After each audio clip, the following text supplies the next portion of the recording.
السلام علیکم foreign world کے معزز سامعین کو ایک بار پھر سے خوش آمدید۔ دوستو، انسان کو اللہ تعالیٰ نے اشرف المخلوقات بنایا، اسے تمام جانداروں کا نائب مقرر کیا اور اسے تمام جانداروں کی نسبت زیادہ عقل اور سمجھ بھی عطا کی۔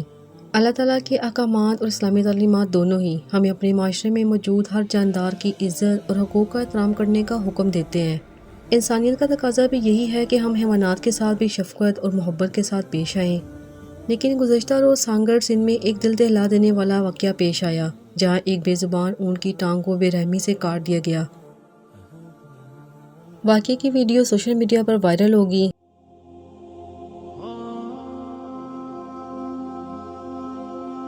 جس میں دیکھا جا سکتا ہے کہ چند افراد نے ایک بیچارے اونٹ کی ٹانگ کو بے دردی سے کاٹ دیا۔ واقعے کی تفصیلات کے مطابق اونٹ کی ٹانگ کاٹ دینے کی وجہ یہ تھی کہ یہ اونٹ ایک وڈیرے کے کھیت میں داخل ہو گیا، جہاں اس نے اس کی فصل کھا لی اور وڈیرے نے غصے میں آ کر اس کی ٹانگ کاٹ دی۔ حکومت سندھ نے سانگڑ میں اونٹ کی ٹانگ کاٹنے کے واقعے کا سخت نوٹس لیا ہے۔ اس واقعے کے بعد سندھ حکومت نے ذمہ داران کے خلاف فوری کارروائی کا حکم بھی دیا۔ واقعے کی تفصیلات جاننے کے بعد اب وڈیرے اور ذمہ داران افراد کو گرفتار کر لیا گیا ہے۔ دوستو، آپ بتائیے کہ ان کے ساتھ کیا کرنا چاہیے، ان کو کیا سزا دی جانی چاہیے؟ سیکشن میں اپنی رائے کا اظہار ضرور کریں، ہمیں آپ کی رائے کا انتظار رہے گا۔